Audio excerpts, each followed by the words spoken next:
பர்த்திமேயுவின் நம்பிக்கை. முன்னொரு காலத்தில் எருசலேமில் இயேசு என்ற மனிதர் வாழ்ந்து வந்தார். இயேசு மிகவும் சிறப்பான மனிதர். கடவுளின் அன்பை பற்றி மக்களுக்கு கற்பிக்கவும் அவர்களுக்கு உதவவும் பல அற்புதங்களை செய்யவும் பூமிக்கு வந்த கடவுளின் மகன் அவர்.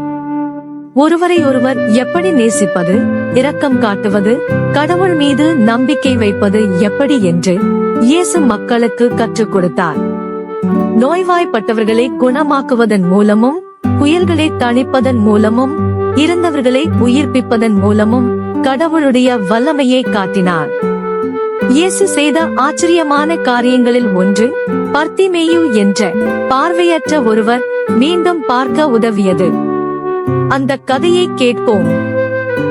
ஒரு நாள் இயேசு எரிகோ நகருக்கு அருகில் நடந்து சென்று கொண்டிருந்தார். அந்த சாலையில் பர்த்திமேயு என்ற பார்வையற்ற ஒருவர் அமர்ந்திருந்தார். பர்த்திமேயுவால் எதையும் பார்க்க முடியவில்லை. அதனால் அவர் தனது நாட்களை சாலையோரம் உட்கார்ந்து மக்களிடம் உதவி கேட்டு அதன் மூலம் நடத்தி வந்தார். இயேசு அந்த சாலையில் நடந்து சென்றபோது அவரை பின்தொடர்ந்து அவருடன் திரளான மக்களும் சென்றனர்.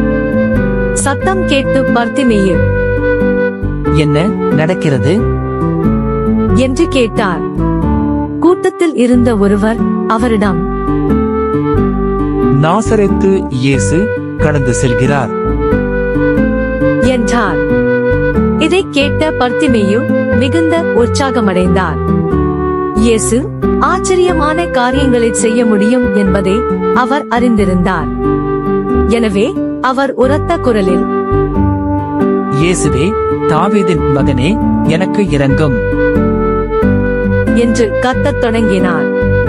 பர்த்திமேயு கூச்சலிடுவது கூட்டத்தில் இருந்த சிலருக்கு பிடிக்கவில்லை. எனவே அவரை அமைதியாக இருக்கும்படி சொன்னார்கள். ஆனால் பர்த்திமேயு நிறுத்தவில்லை. அவர் இன்னும் உரத்த குரலில், தாவீதின் மகனே, எனக்கு இரங்கும் என்று கத்தினார். இயேசு பர்த்திமேயுவின் குரலை கேட்டு நின்றார். பர்த்திமேயுவை தன்னிடம் கொண்டு வரும்படி மக்களை கேட்டுக் கொண்டார். பர்த்திமேயு அருகில் வந்தபோது இயேசு அவரிடம், உமக்கு நான் என்ன செய்ய வேண்டும் என விரும்புகிறேன் என்று கேட்டார். அதற்கு பர்த்திமேயு, ரபூனி, நான் மீண்டும் பார்வை பெற வேண்டும் என்றார். இயேசு அவரிடம், நீர் போகலாம், உமது நம்பிக்கை உம்மை நலமாக்கிற்று என்றார். உடனே பர்த்திமேயு மீண்டும் பார்க்க முடிந்தது. அவர் மிகவும் மகிழ்ச்சியடைந்து கடவுளை புகழ்ந்து இயேசுவை பின்பற்றத் தொடங்கினார். இதை பார்த்த அனைவரும் இயேசு செய்ததைக் கண்டு வியந்து கடவுளை போற்றினர். இயேசு பர்த்திமேயுவை குணப்படுத்திய கதை நமக்கு சில முக்கியமான பாடங்களை கற்றுத் தருகிறது. முதலாவதாக, இயேசு நம் ஒவ்வொருவர் மீதும் ஆழ்ந்த அக்கறை காட்டுகிறார் என்பதையும், நாம் அவரை கூப்பிடும் போது உதவ எப்போதும் தயாராக இருப்பதையும் இது காட்டுகிறது. மற்றவர்கள் அமைதியாக இருக்கச் சொன்ன போதும் பர்த்திமேயு கைவிடவில்லை. அவருடைய நம்பிக்கையும் விடாமுயற்சியும் வெகுமதியை பெற்றன.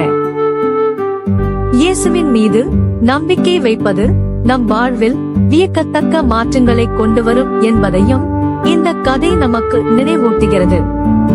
இயேசு அவரை குணப்படுத்த முடியும் என்று பர்த்திமேயு நம்பினார். அவருடைய விசுவாசத்தின் காரணமாக அவர் மீண்டும் பார்க்க முடிந்தது.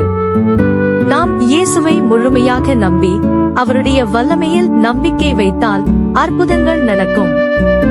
எனவே பர்த்திமேயுவை போலவே எப்பொழுதும் விசுவாசம் வைப்போம். தேவைப்படும் நேரங்களில் இயேசுவை கூப்பிட்டு நாம் பெறும் ஆசீர்வாதங்களுக்காக கடவுளுக்கு நன்றி சொல்ல வேண்டும் என்பதை நினைவில் கொள்வோம். பர்த்திமேயுவின் கதை நமக்கு பல முக்கியமான பாடங்களை கற்பிக்கிறது. மக்கள் அமைதியாக இருக்கச் சொன்ன போதும் பர்த்திமேயு விடவில்லை. இயேசுவின் மீது அவருக்கு இருந்த உறுதியான நம்பிக்கை அவர் குணமடைய வழிவகுத்தது. தடைகளை எதிர்கொள்ளும் போது கூட நம்பிக்கையே கைவிடாமல் இருப்பதன் முக்கியத்துவத்தை இது காட்டுகிறது. திரளான கூட்டத்தை மீறி பர்த்திமேயுவுக்கு உதவ இயேசு நின்றார்.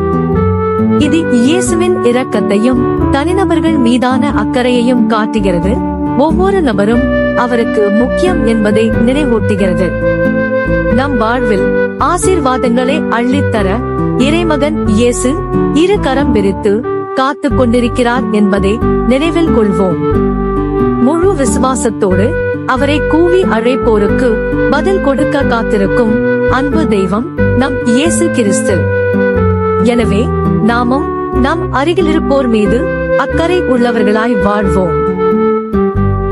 நன்றி. மீண்டும் அடுத்த இறை அனுபவத்தில் சந்திப்போம். அதுவரை இறைவனில் வளர்வோம்.